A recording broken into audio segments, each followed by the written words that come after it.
You've had a very busy weekend here at the Oxford Folk Festival. Could you tell us a bit about what you've been up to, please? Yeah, absolutely. I've been,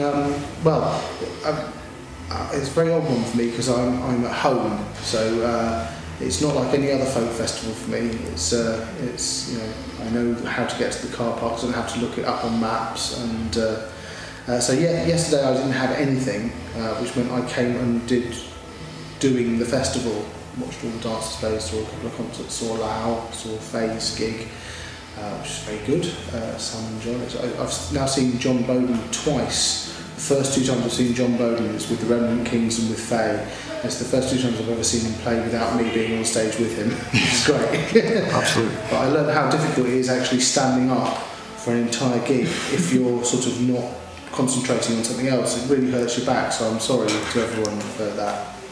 Friday night I've been working with some kids from my old school, John Mason, and they've got a sort of, it's called the folk, John Mason Folk Group, and they do all sorts of folky things, but they started off being put together for doing cadence music really, and dance music, and we did a couple of years ago, we did one for the school, and it was quite scary because we were teaching them how to play for dancing for the first time, how to be a band really in the way that they make decisions, and they're very good at making their own decisions as well, which is sort of outside the usual school that when you're given a paper, that's your part, it was like, what do you think my part should be?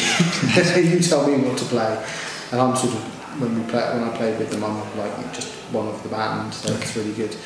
And there's a couple of teachers in the band, but mainly it's sort of sixth formers all the way down to year 7, so it's quite a wide range of the school. And they're all right in rehearsals, and you go, oh, is this going to be any good? And then you just turn up on the night, and they're amazing. They just turn it on. So we're quite lucky that they don't really suffer from stage fright. No. Do you still get nervous before you go on stage? No. Not unless there's something I'm underprepared for, which does happen occasionally, and I try not to let it show. But unless there's something new and I'm not confident I can do it, then I'll be scared of that.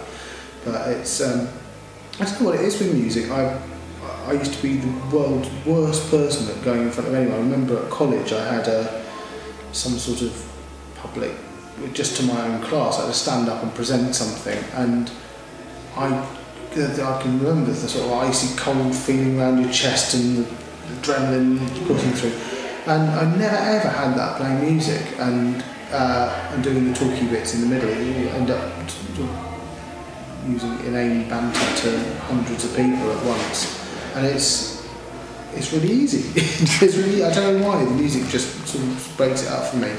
And yeah, obviously for the first few years, I do remember being so nervous before our first year we played Sidmouth Folk Festival.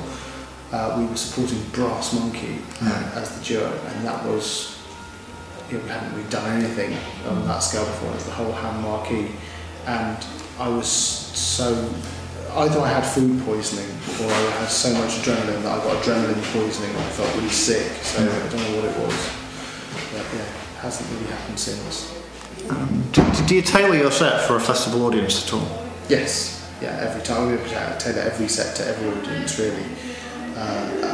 You might not think that if you come to 3 gigs in a row, but you'd be surprised on a tour how, if you've got a set that is working really well, then it works really well in any concert setting. But for example, if then we were playing a private party and they go, well, our favourite album's this one, or that one if we're playing.